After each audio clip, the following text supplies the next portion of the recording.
नमस्कार दोस्तों, मैं हूं प्रेमलता और स्वागत करती हूं आप सभी का इस महत्वपूर्ण सत्र में।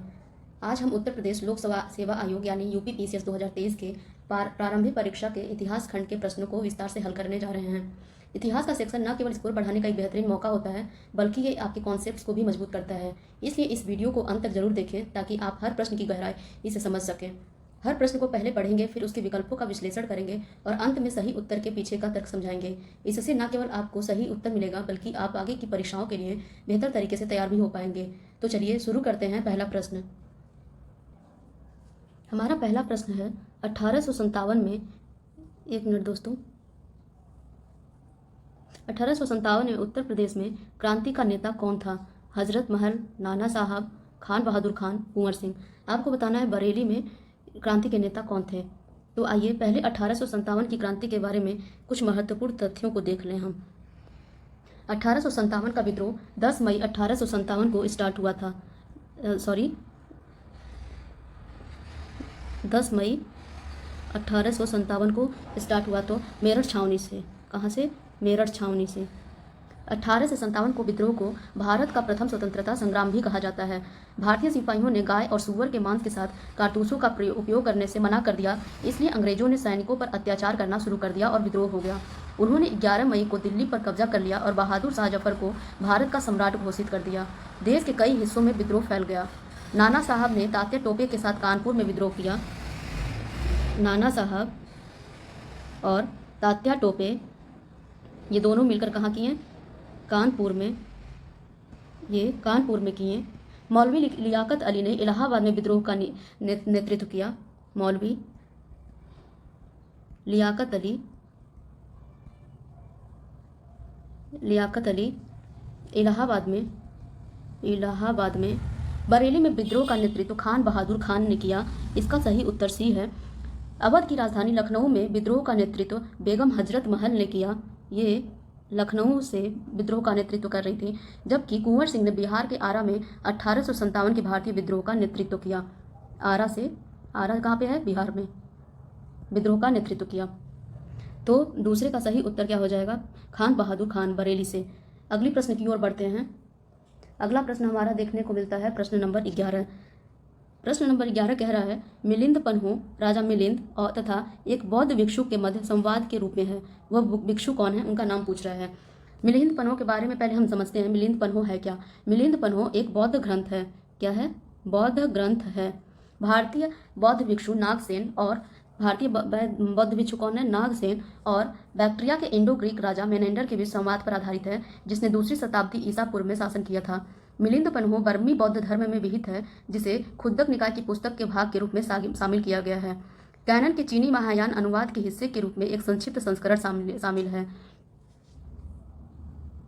चलिए अब अगली प्रश्न की ओर बढ़ते हैं और वो प्रश्न है प्रश्न नंबर 13। अगली प्रश्न जो इतिहास का हम देखेंगे वो है प्रश्न नंबर 13। सूची 1 को सूची 2 से सुमेलित कीजिए तथा सूचियों के नीचे दिए गए कूट से सही उत्तर चुनिए। मीरात ए सिकंदरी, पहले पुस्तक का नाम दिया है, फिर विषय दिया है कि इस पुस्तक में कौन से विषय शामिल हैं। पहला है मीरात ए सिकंदरी, दूसरा बुरहान ए मासिर, तीसरा रियाज उस सलातिन और डी है रियाज उल इंसा। अब पहले इसके ऑप्शंस में क्या दिया है? बंगाल का इतिहास, बहमनी के अहमदनगर का इतिहास, महमूद गवां के पत्रों का संग्रह, चौथा है गुजरात विजय। आपको सही उत्तर का मिलान करना है। मीरात ए सिकंदरी जो है वह है गुजरात विजय से संबंधित। ए का 4 होगा। दोस्तों आप देखेंगे ए का 4 बी और सी में मिलता है, तो ए और डी स्वतः ही इससे एलिमिनेट हो जाते हैं इस ऑप्शन से। दूसरा बुरहान ए मासिर बहमनी के अहमदनगर का इतिहास है। बी का हो जाएगा दूसरा। बी का 2 भी दोनों में मिलता है। अभी भी हमें सही उत्तर तक पहुंचना मुश्किल है। अब हम देखते हैं रियाज उस सलातिन, इसका संबंध है बंगाल के इतिहास से, यानी कि सी का 1 होगा। सी का 1 हमें देखने को मिलता है ऑप्शन नंबर बी में, अतः इसका सही उत्तर होगा बी। अगले प्रश्न की ओर बढ़ते हैं और देखते हैं अगला प्रश्न कौन सा है। तो अगला प्रश्न 15, 16, 17, 18 भी नहीं है, हमें 21 भी नहीं मिलता है, 22 भी नहीं, 23 भी नहीं, हमें मिलता है प्रश्न नंबर 24 जो इतिहास खंड से संबंधित है। निम्नलिखित में से कश्मीर के किस शासक ने जजिया को और गौ हत्या को समाप्त किया? इसमें से आपको बताना है कौन से शासक ने जजिया और गौ हत्या को समाप्त किया था। तो हम देखते हैं, इसका सही उत्तर होगा जैनुल आबिदीन। अब जैनुल आबिदीन के बारे में कुछ हम तथ्यों को देखेंगे। गियास उद्दीन जैन अल आबिदीन कश्मीर के शाह मीर वंश का 8वां सुल्तान था। शाह मीर वंश कहाँ का? कश्मीर का। उन्हें उनकी प्रजा द्वारा बड शाह के रूप में जाना जाता था। किस रूप में? बड शाह। इसका मतलब होता है महान राजा। क्या होता है? महान राजा। जैन अल आबिदीन ने अपनी धार्मिक सहिष्णुता और लोक कल्याणकारी गतिविधियों की नीति के लिए अपना नाम कमाया।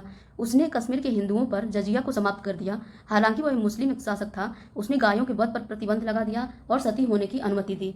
अतः इसका सही उत्तर आपका हो जाएगा जैनुल आबिदीन। उन्होंने संस्कृत भाषा और साहित्य को उदार संरक्षण दिया।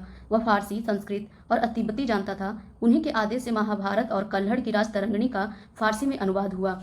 अब अगली प्रश्न की ओर बढ़ते हैं। इतिहास की अगली प्रश्न को देखते हैं हम कौन से नंबर पर आता है। वो है प्रश्न संख्या 33।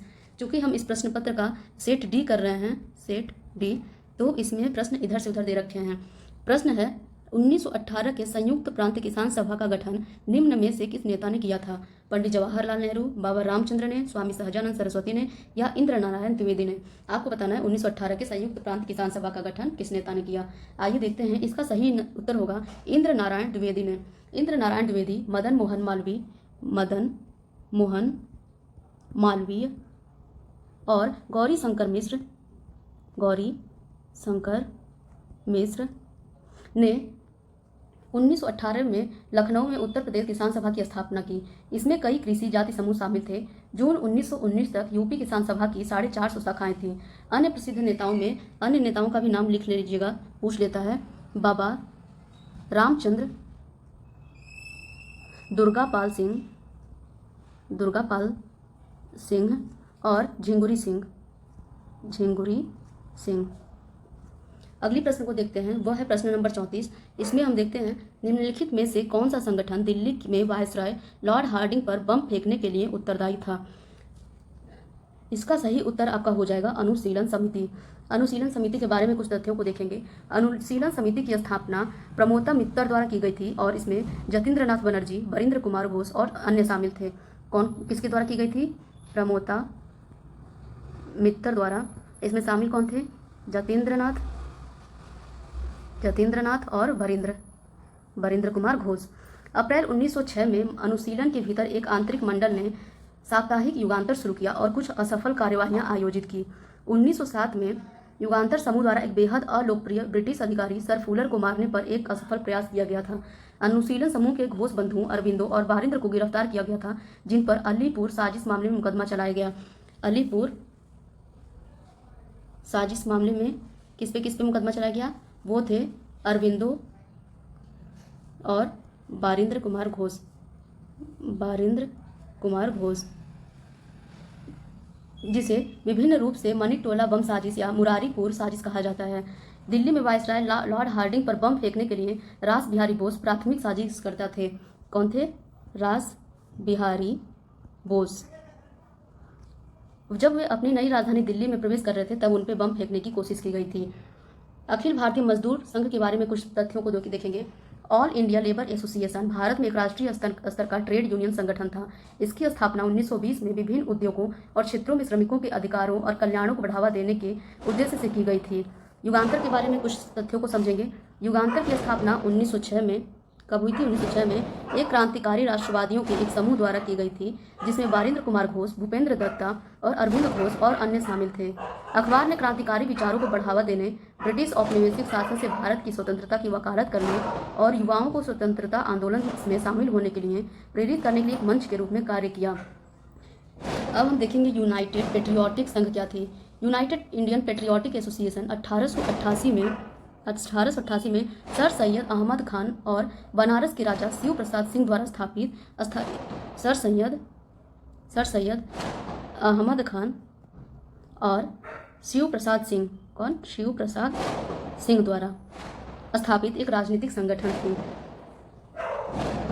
इसका सही उत्तर तो आप देख लिए। अब चलते हैं अगले प्रश्न की ओर और हम देखते हैं वो कौन से नंबर पे है। 39 में नहीं है, 40 है। हमारा अगला प्रश्न है निम्नलिखित में से कौन सा एक 1857 के विद्रोह का स्थान या विद्रोह का आरंभ सही सुमेलित नहीं है? लखनऊ 4 जून 1857, बैरकपुर 29 मार्च 1857, झांसी 11 मई 1857 और मेरठ 10 मई 1857। कौन सी जगह पे विद्रोह कब शुरू हुआ, इसकी सही तिथि को आपको बताना है। जो सही नहीं है उसे ही आपको उत्तर चुनना है। तो आइए देखते हैं, इसका सही उत्तर होगा सी। जो झांसी में है। इस विद्रोह का वो जो है 29 मार्च 1857 को शुरू हुआ था। बेरहामपुर में 19वीं इन्फैंट्री ने नई शुरू की गई एनफील्ड राइफल्स का उपयोग करने से इनकार कर दिया। पैदल सेना को भंग कर दिया गया। बैरकपुर में 34वीं मूल निवासी इन्फैंट्री के एक सिपाही मंगल पांडे ने अपने ब्रिटिश अधिकारियों पर हमला किया और गोलीबारी की शुरुआत की। 10 मई 1857 को भारतीय विद्रोह की शुरुआत मेरठ में हुई। जब विद्रोह की खबर झांसी तक पहुंची तो रानी ने ब्रिटिश राजनीतिक अधिकारी कैप्टन अलेक्जेंडर स्केन से अपनी सुरक्षा के लिए हथियारबंद लोगों का एक दल जुटाने की अनुमति मांगी। स्केन इस पर सहमत हो गया। जून 1857 में 12वीं बंगाल नेटिव इन्फैंट्री के विद्रोहियों ने झांसी के स्टार किले पर कब्जा कर लिया, जिससे खजाना और पत्रिका थी, और अंग्रेजों को उन्हें कोई नुकसान न पहुंचाने का वादा करके हथियार डालने के लिए राजी करने के बाद उनकी बात तोड़ दी और 40 से 60 यूरोपीय अधिकारियों की हत्या कर दी। यूरोपीय अधिकारी गैरिसन की उनकी पत्नी और बच्चों की हत्या कर दी। हालांकि इस हत्याकांड में रानी का शामिल होना अभी भी बहस का विषय है। पूर्ण पैमाने पर विद्रोह 30 मई 1857 को लखनऊ पहुंचा और 4 जून 1857 को यह अपने चरम पर पहुंचा। अतः यहाँ पे 11 मई ना होकर ये जून है। जून 1857 को झांसी पहुंचा। चलिए अगली प्रश्न की ओर बढ़ते हैं, देखते हैं। 42वां प्रश्न है, यह इतिहास के आर्ट एंड कल्चर सेक्शन से है। संगीत की टप्पा शैली निम्नलिखित में से किस मुगल सम्राट के दरबार में परिष्कृत एवं विकसित हुई? इसका सही उत्तर होगा मुहम्मद शाह, यानी कि ऑप्शन नंबर डी। टप्पा भारतीय अर्थशास्त्रीय मुखर संगीत का एक रूप है जो पंजाब और सिंध के लोक संगीत से लिया गया था। टप्पा टप्पा पस्तो लोक साहित्य का सबसे पुराना और सबसे प्रासंगिक रूप है जो पंजाब में ऊंट सवारों के लोक गीतों से उदय हुआ था। यह पंजाब में सबसे कठिन शास्त्रीय रूपों में से एक है। माना जाता है कि यह पंजाब और राजस्थान के ऊंटों का गीत है। गायन की टप्पा शैली कानों को आकर्षित करती है, जो किसी भी प्रेमी के प्रेम और विभाजन को चित्रित करती है। संगीत की टप्पा शैली को परिष्कृत किया गया और मुगल सम्राट मुहम्मद शाह के शाही दरबार में और बाद में अवध के नवाब आसफ उद्दौला के दरबारी गायक मियाँ गुलाम नबी सोरी या सोरी मियाँ द्वारा पेश किया गया। किसके द्वारा? सोरी मियाँ द्वारा या गुलाम नबी सोरी। गुलाम नबी सोरी। अगली प्रश्न की ओर बढ़ते हैं। अगला प्रश्न हमारा देखते हैं कौन से नंबर पे आता है। वो है 47वां। वैदिक कालीन प्रशासन में भागदूत कौन अधिकारी था? राजस्व कर जमा करने वाला, समाचार पहुंचाने वाला दूत, जंगलों का प्रधान अधिकारी या फिर जुआ विभाग का प्रधान अधिकारी? इसका सही उत्तर होगा कि भागदू जो था राजस्व संग्राहक था। कौन था? राजस्व संग्राहक। इसका सही उत्तर हो जाएगा ए। प्रशासन के कार्य में राजा की सहायता करने वाले अधिकारियों को रत्नी कहा जाता था वैदिक काल में। रत्नी और राजा की कुछ अन्य अधिकारियों की सूची मैं आप लोगों को बताती हूँ। कुलपति परिवार का मुखिया होता था, ग्रामीणी गांव का मुखिया होता था, सेनानी सेना का सेनापति होता था, मध्यवासी विवादों का मध्यस्थ, पुरोहित मुख्य पुजारी होता था, स्पास जासूस संदेशवाहक होता था। यह है स्पास। जगह कम होने की वजह से दोस्तों मैं लिख नहीं पा रही हूँ, आप लोग नोट करते चलिएगा। बृहस्पति चरवाहों का अधिकारी होता था। जीवगृह पुलिस अधिकारी, महिषी मुख्य रानी होती थी, अक्ष व्यापार लेखपाल, सूत जो होता था सारथी होता था, तक्षण होते थे बढ़ई। चलिए अगली प्रश्न की ओर बढ़ते हैं। वो है 49वां। कालक्रम की दृष्टि से निम्नलिखित घटनाओं में से कौन सी अंतिम थी? हमें बताना है कौन सी घटना अंत में हुई। हम देखेंगे जो मोपला या मालाबार विद्रोह है पहले उसके बारे में। 1921 में कहाँ हुई? केरल में हुई। यह खिलाफत आंदोलन का विस्तारित संस्करण था। सरकार ने कांग्रेस और खिलाफत की बैठकों को अवैध घोषित कर दिया था, लेकिन खिलाफत की बैठक ने को मोपला कहे जाने वाले मुस्लिम किसानों में इतनी सांप्रदायिक भावनाओं को भड़का दिया कि जुलाई 1921 के बाद से यह एक हिंदू विरोधी आंदोलन बन गया। मोपला नेता थे। मोपला में मुख्य नेता कौन कौन थे? वरिया कुनाथ, कुमार नपाथोर, थंगल अली आदि। खिलाफत आंदोलन 1919 में शुरू हुआ था, जो अली बंधुओं जैसे उसमें थे। अली बंधुओं में शौकत अली, मोहम्मद अली, मौलाना आज़ाद, अजमल खान और हसरत मोहानी के नेतृत्व में खिलाफत समिति का गठन किया गया ताकि ब्रिटिश सरकार को तुर्की के प्रति अपना रवैया बदलने के लिए मजबूर किया जा सके।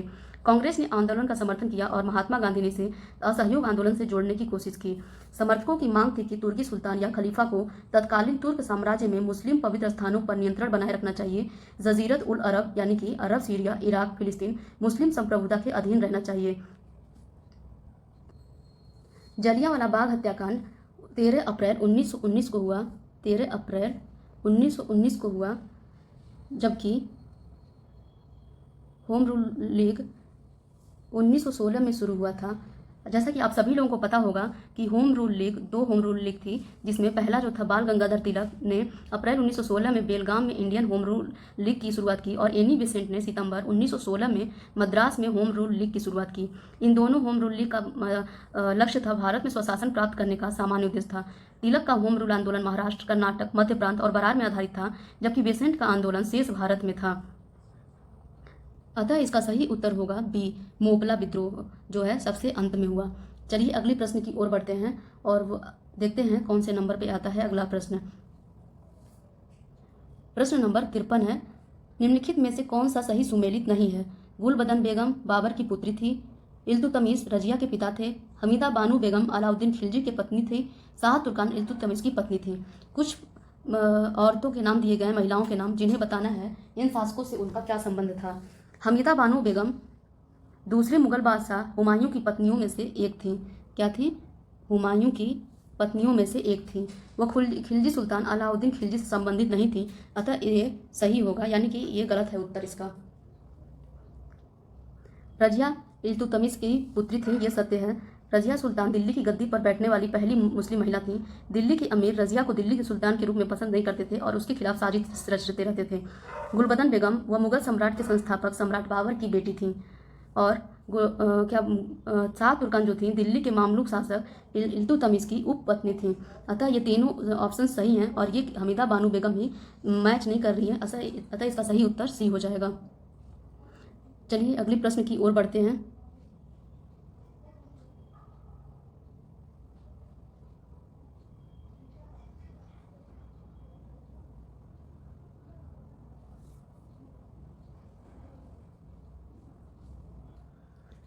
अगला प्रश्न है हमारा, चरक संहिता कितने अध्यायों और खंडों में विभाजित है? तो हम देखेंगे इसका सही उत्तर है चरक संहिता 120 अध्याय और 8 खंड में विभाजित है। चरक संहिता में कहा गया है जिसकी आत्मा, मन एवं इंद्रिय स्वस्थ हो वह वास्तविक में स्वस्थ है। चलिए अगली प्रश्न को देखते हैं। निम्नलिखित में से कौन महिला स्वतंत्रता सेनानी भारत छोड़ो आंदोलन से संबंधित नहीं है? इसका सही उत्तर होगा शांति घोष। सही उत्तर क्या होगा? शांति। आइए देखते हैं इसका सही उत्तर शांति घोष क्यों होगा। बंगाल में क्रांतिकारी चरण में सूर्य सेन के नेतृत्व में युवा महिलाओं की बड़ी पैमाने पर भूमिका देखी गई थी। उन्होंने आश्रय प्रदान किया, संदेशवाहक और हथियारों के संरक्षक के रूप में काम किया और हाथ में बंदूक लेकर लड़ाई भी की थी। प्रीति लता वाडेकर की छापेमारी के दौरान मृत्यु हो गई, जबकि कल्पना दत्त को गिरफ्तार कर लिया गया और सूर्य सेन पर मुकदमा चलाया गया और आजीवन कारावास की सजा दी गई। दिसंबर 1931 में 2 स्कूली लड़कियों शांति घोष और सुनीति चौधरी ने जिला मजिस्ट्रेट की गोली मारकर हत्या कर दी। अतः यह भारत छोड़ो आंदोलन से नहीं संबंधित हैं, जो कि 1942 में प्रारंभ हुई थी। अगले प्रश्न की ओर बढ़ते हैं।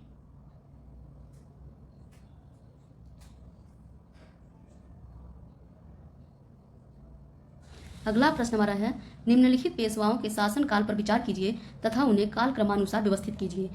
पहला है बालाजी विश्वनाथ, दूसरे बाजीराव वन, तीसरे नारायण राव, चौथे माधवराव वन। इसका सही उत्तर होगा बी, 1 2 4 3। 1 2 4 3 नारायण राव सबसे अंत में आते हैं। बालाजी विश्वनाथ 1720 में थे, जबकि बाजीराव प्रथम 1740 में और बालाजी बाजीराव 1761 में, माधवराव प्रथम ये थे 1772 में, नारायण राव थे 1773 में। तो सबसे अंत में आ रहे हैं नारायण राव और ये इसमें आ गया। पहले नंबर पे कौन है? बालाजी विश्वनाथ। अगला प्रश्न हमारा कौन सा है? प्राचीन काल के भारत पर आक्रमणों के संबंध में निम्नलिखित में से कौन सा एक सही कालानुक्रम है? प्राचीन भारत पर आक्रमण सर्वप्रथम यूनानी, उसके बाद शक और फिर कुषाणों ने किया। इसका सही उत्तर होगा बी। भारत में यूनानियों की विजय सामान्य युग से पहले के वर्षों में हुई थी और भारत और यूनान के बीच समृद्ध व्यापार विशेष रूप से रेशम, मसालों और सोने में फला फूला। यूनानियों ने कई बार भारत पर आक्रमण किया, जिसकी शुरुआत 327 से 326 ईसा पूर्व के बीच सिकंदर महान की विजय से हुई। शकों को वैकल्पिक रूप से इंडो सीथियन के रूप में जाना जाता था, जिन्होंने पहली शताब्दी ईसा पूर्व में उत्तर पश्चिम भारत पर आक्रमण किया था। कुषाण साम्राज्य तीसरी शताब्दी ईस्वी में अर्ध स्वतंत्र राज्यों में खंडित हो गया, जो पश्चिम से आक्रमण करने वाले सासानियों के अधीन हो गया। अगले प्रश्न को देखते हैं। सूची 1 को सूची 2 से सुमेलित कीजिए तथा नीचे दिए गए कूट से सही उत्तर चुनिए। पुरातात्विक स्थल, वर्तमान स्थान। पहला है नेवासा, दूसरा ईसमपुर, तीसरा डिडवाना, फिर है गुडियाम गुफा, वर्तमान स्थान राजस्थान, तमिलनाडु, महाराष्ट्र, कर्नाटक। ये पुरातात्विक स्थल दिए हैं जिसको आपको वर्तमान स्थलों से पहचान करके मैच करवाना है। तो हम देखते हैं नेवासा जो है महाराष्ट्र में अहमदनगर के जिले में पहचान की जाती है। नेवासा कहाँ है? ए का 3, ए का 3 हम देखते हैं ए में है, सी में है और डी में है, बी नहीं होगा इसका उत्तर। ईसमपुर जो है उत्तरी कर्नाटक में यानी कि बी है, ये है 4, बी का हम देखेंगे 4 किस में मिलता है? सी में। बी का 4 हमें सी में मिलता है और डी में भी बी का 4 मिलता है। अभी भी हम सही उत्तर तक नहीं पहुंच पाए हैं। उसके बाद से डिडवाना, डिडवाना कहाँ पे है? राजस्थान में। सी का 1 हमें ऑप्शन नंबर सी में मिलता है, अतः इसका सही उत्तर होगा सी।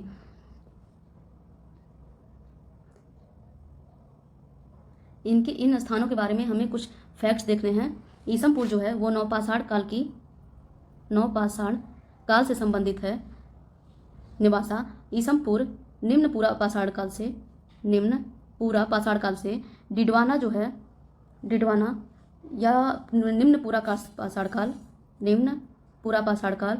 और गुडियाम गुफा जो है, ये गुफाएं दक्षिण भारत में शैलाश्रय हैं और प्रागैतिहासिक पत्थर के औजारों और संस्कृति के लिए जानी जाती हैं। प्रागैतिहासिक पत्थर के औजारों और संस्कृति के लिए जानी जाती हैं। अगले प्रश्न की तरफ बढ़ते हैं।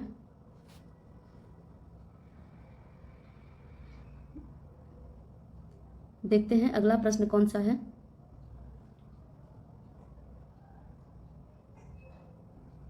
अगला प्रश्न है प्रश्न नंबर 108। खरीदादार कौन थे? खरीदादार इसका सही उत्तर होगा बी, फरमानों को भेजने वाला अधिकारी। मध्यकालीन भारत में खरीदादार शब्द का तात्पर्य एक अधिकारी या लेखाकार से था जो शाही फरमानों को प्रसारित करने के लिए जिम्मेदार था। जिया-उद-दीन बर्नी ने अपनी पुस्तक तारीख़ फिरोज शाही में उल्लेख किया है कि मुहम्मद तुगलक के शासनकाल के दौरान वालिस और मुक्ता को प्रेषित करने के लिए खरीदादार के कार्यालय में प्रतिदिन 100 या 200 आदेश आते थे, अतः इसका सही उत्तर होगा बी, फरमानों को भेजने वाला अधिकारी। अगली प्रश्न की ओर चलते हैं। निम्नलिखित में से कौन फिरोज तुगलक के नागरकोट अभियान के दौरान संग्रहित 300 संस्कृत पुस्तकों का अनुवाद किया था? इसका सही उत्तर होगा अजीजुद्दीन खान। क्या होगा? Option number A, Azizuddin Khan. Nagarkot या कांगड़ा पर आक्रमण जो कि 1361 में ये किया था। कब किया था? 1361 में। फिरोज शाह तुगलक ने नगरकोट के खिलाफ चढ़ाई की और उसके शासन को राजस्व देने को कहा। मोहम्मद बिन तुगलक ने 1331 ईस्वी में कांगड़ा पर विजय प्राप्त की थी, लेकिन राज्य के नए राय ने फिरोज तुगलक को राजस्व देना बंद कर दिया था। शायद फिरोज ने मुख्य रूप से नए राय को वफादारी का पाठ पढ़ाने के लिए नगरकोट पर आक्रमण किया था। हालांकि ईश्वर प्रसाद के अनुसार फिरोज ज्वालामुखी मंदिर को जीतना चाहता था और नगरकोट पर आक्रमण के पीछे यही उद्देश्य था। किले को अपने अधीन करने में उन्हें लगभग 6 महीने लगे, जिसके बाद राय को सुल्तान की अधीनता स्वीकार करने के लिए मजबूर होना पड़ा और सुल्तान को वार्षिक राजस्व देना पड़ा। अजीजुद्दीन खान ने दलेल ए फिरोज शाही शीर्षक के तहत उनका फारसी में अनुवाद किया। किसमें किया? फारसी में। जब ये अभियान कर रहे थे तो सुल्तान ने ज्वालामुखी मंदिर के पुस्तकालय से 300 संस्कृत पांडुलिपि एकत्रित की थी। अगले प्रश्न की ओर बढ़ते हैं। नेताजी सुभाष चंद्र बोस द्वारा आज़ाद हिंद फौज के हिस्से के रूप में गठित महिला रेजिडेंस का क्या नाम था? यह तो बहुत ही आसान प्रश्न है दोस्तों। इसका सही उत्तर हो जाएगा रानी झांसी रेजिमेंट। रानी झांसी रेजिमेंट की रानी भारतीय राष्ट्रीय सेना की महिला रेजिमेंट थी जो 1942 में दक्षिण पूर्व एशिया में भारतीय राष्ट्रवादियों द्वारा गठित सशस्त्र बल थी। जापानी सहायता से औपनिवेशिक भारत में ब्रिटिश राज को उखाड़ फेंकने का उद्देश्य इनका था। यह सभी पक्षों में द्वितीय विश्व युद्ध की सभी महिला युद्ध रेजिमेंटों में से एक थी। कैप्टन लक्ष्मी स्वामीनाथन, जिन्हें लक्ष्मी सहगन के नाम से भी जाना जाता है, के नेतृत्व में यूनिट को जुलाई 1943 में दक्षिण पूर्व एशिया में प्रवासी भारतीय आबादी के स्वयंसेवकों से बनाया गया था। यह एक प्रसिद्ध भारतीय रानी और स्वतंत्रता सेनानी झांसी की रानी लक्ष्मीबाई के नाम पर यूनिट का नाम रानी झांसी रेजिमेंट रखा गया था। अगला प्रश्न है, कैप्टन हॉकिंस के संदर्भ में निम्नलिखित कथनों में से कौन सा सही है? वह 1611 में जेम्स वन के दूत के रूप में भारत आया, या वह तुर्की भाषा का बहुत अच्छा ज्ञाता था। आपको बताना है कौन सा सही है ऑप्शन, या दोनों सही है, या एक सही है, या तो कोई सही नहीं है। हम देखेंगे। कैप्टन विलियम हॉकिंस जो अंग्रेजी प्रतिनिधि थे, उनका सम्राट जहांगीर ने अपने दरबार में स्वागत किया। किनके दरबार में आए थे? जहांगीर के। ऐसा कहा जाता है कि सम्राट और हॉकिंस के बीच चर्चा तुर्की भाषा में हुई थी, क्योंकि दोनों भाषा के अच्छे जानकार थे, अतः इसका सही उत्तर हो जाएगा केवल 2। 1607 में विलियम हॉकिंस ने ईस्ट इंडिया कंपनी के लिए सूरत और अदन की यात्रा पर इंग्लैंड के राजा जेम्स प्रथम के पत्रों और उपहारों से लदे जहाज हेक्टर की कमान संभाली थी। ये कौन थे जेम्स प्रथम के? William Hawkins. विलियम हॉकिंस को बताया गया था कि सभी बंदरगाह पुर्तगाल के राजा के हैं और किसी को भी उसके लाइसेंस के बिना यहाँ नहीं आना चाहिए। अगला प्रश्न है, निम्नलिखित में कौन हड़प्पा संस्कृति के पूर्वी सीमांत का निर्धारण करता है? हम 4 दिशाओं को देखते हैं, नॉर्थ, ये ईस्ट, वेस्ट और ये साउथ। हम देखते हैं उत्तरी जो सीमा है वो है मांडा, जो कि जम्मू कश्मीर में है, चिनाब नदी के किनारे। और साउथ जो है वो हमारा है, पड़ता है प्रवरा नदी के साइड में, प्रवरा नदी के साइड में, जो कि दैमाबाद महाराष्ट्र में पड़ता है। और हमारा जो पूर्वी सीमा है वो आलमगीर यूपी में। और जो हमारी पश्चिमी सीमा है वह है सुत कांगेडोर, जो कि हमारा अब ये पाकिस्तान में है, अतः इसका सही उत्तर हो जाएगा बी। अगले प्रश्न को देखते हैं, ईवी रामास्वामी नायकर के संदर्भ में निम्नलिखित कथनों में से कौन सा सही है? उन्होंने असहयोग आंदोलन में हिस्सा लिया, उन्होंने 1925 में कांग्रेस छोड़ दी। आइए देखते हैं, वैसे तो इसका सही उत्तर दोनों ही है, 1 और 2 दोनों। असहयोग आंदोलन 1920 में महात्मा गांधी द्वारा भारत में ब्रिटिश औपनिवेशिक शासन के खिलाफ एक राष्ट्रव्यापी सविनय अवज्ञा अभियान के रूप में शुरू किया गया था। ईवी रामास्वामी नायकर, सी राजगोपालचारी और एस सत्यमूर्ति वास्तव में तमिलनाडु में असहयोग आंदोलन के महत्वपूर्ण नेता थे। कौन कौन? ईवी रामास्वामी नायकर और सी राजगोपालचारी और एस सत्यमूर्ति ये साउथ में असहयोग आंदोलन का नेतृत्व कर रहे थे। तो कथन 1 क्या होगा? सत्य होगा। उन्होंने स्वतंत्रता के लिए बड़े राष्ट्रीय आंदोलन के हिस्सों के रूप में समर्थन जुटाने, विरोध प्रदर्शन आयोजित करने और ब्रिटिश औपनिवेशिक सरकार के साथ असहयोग की वकालत करने में महत्वपूर्ण भूमिका निभाई। पेरियार ने 1925 में सामाजिक असमानताओं को संबोधित करने और हाशिए के समूहों के प्रतिनिधित्व के लिए कांग्रेस नेतृत्व के दृष्टिकोण से असंतोष के कारण भारतीय राष्ट्रीय कांग्रेस को छोड़ दिया। अतः कथन 2 भी सत्य है, अतः सही उत्तर हो जाएगा सी। अगले प्रश्न की ओर बढ़ते हैं। अगला प्रश्न है, पुराणों के संदर्भ में निम्नलिखित कथनों में से कौन सा सही है? विष्णु पुराण से मौर्य वंश की जानकारी मिलती है, वायु पुराण से गुप्त शासन की व्यवस्था पर प्रकाश डालता है। आपको बताना है कौन से कथन सत्य हैं या कौन से असत्य हैं। इसका सही उत्तर हो जाएगा दोनों, 1 और 2 दोनों सत्य हैं। आइए कुछ तथ्यों को देखते हैं। पुराण प्राचीन हिंदू ग्रंथों का एक संग्रह है जिसमें मिथकों, किंवदंतियों, वंशावलियों, ब्रह्मांड विज्ञान और धार्मिक निर्देशों की एक विस्तृत श्रृंखला शामिल है। विष्णु पुराण, इनमें विष्णु पुराण, भागवत पुराण और नारद पुराण जैसे ग्रंथ शामिल हैं जो मुख्य रूप से भगवान विष्णु और उनके अवतारों पर केंद्रित हैं। इस पुराण में मौर्य वंश के बारे में जानकारी मिलती है। शिव पुराण को देखेंगे, इसमें शिव पुराण, लिंग पुराण और स्कंद पुराण जैसे ग्रंथ शामिल हैं जो मुख्य रूप से भगवान शिव और उनके विभिन्न रूपों की जानकारी मिलती है। वायु पुराण, इनका नाम वायु और पवन हिंदू देवता के वायु के नाम पर रखा गया है। वायु पुराण मुख्य रूप से वैष्णव परंपरा पर ध्यान देने के साथ भगवान विष्णु की पूजा और महिमा के लिए समर्पित है। इस पुराण में विशेष रूप से गुप्त वंश की शासन व्यवस्था की जानकारी मिलती है, अतः इसका सही उत्तर हो जाएगा ए। अगला प्रश्न देखेंगे, निम्नलिखित में से कौन सा युग्म सही सुमेलित है? उत्तर मीमांसा कपिल द्वारा दिया गया है, मीमांसा कण्व या कनद ऋषि द्वारा, न्याय गौतम ऋषि द्वारा, वैशिष्का पतंजलि द्वारा। हमें बताना है ये कौन सा सही सुमेलित है। तो इसका सही उत्तर होगा ऑप्शन नंबर सी, ये होगा न्याय गौतम ऋषि द्वारा। न्याय, जिसे न्याय दर्शन के नाम से भी जाना जाता है, प्राचीन भारतीय दर्शन में हिंदू दर्शन के 6 रूढ़िवादी विद्यालयों में से एक है। यह ऋषि गौतम, जिन्हें अक्षपाद के नाम से भी जाना जाता है, क्या नाम जाना जाता है? अक्षपाद के नाम से भी जाना जाता है, द्वारा स्थापित किया गया था और मुख्य रूप से न्याय, ज्ञान मीमांसा और तर्क से संबंधित है। न्याय दर्शन तार्किक तर्क और विश्लेषण के माध्यम से ज्ञान और समझ की खोज पर केंद्रित है। इसका उद्देश्य ज्ञान के वैध साधन स्थापित करना और जांच की एक व्यवस्थित पद्धति विकसित करना है। वैशेषिक दर्शन शास्त्र प्राचीन भारतीय दर्शन में से वो एक है। यह ऋषि कणाद द्वारा स्थापित किया गया था। वैशेषिक स्कूल ब्रह्मांड के मूलभूत निर्माण खंडों के रूप में परमाणुओं की अवधारणा की पड़ताल करता है। इस स्कूल के अनुसार ब्रह्मांड में हर चीज परमाणुओं से बनी है जो विभिन्न वस्तुओं और संस्थाओं को बनाने के लिए गठबंधन और बातचीत करते हैं। अगला हम देखेंगे मीमांसा, जिसे पूर्व मीमांसा या कर्म मीमांसा के नाम से भी जाना जाता है। यह ऋषि जैमिनी द्वारा दिया गया था, जैमिनी द्वारा प्रतिपादित किया गया था। किसके द्वारा? जैमिनी द्वारा।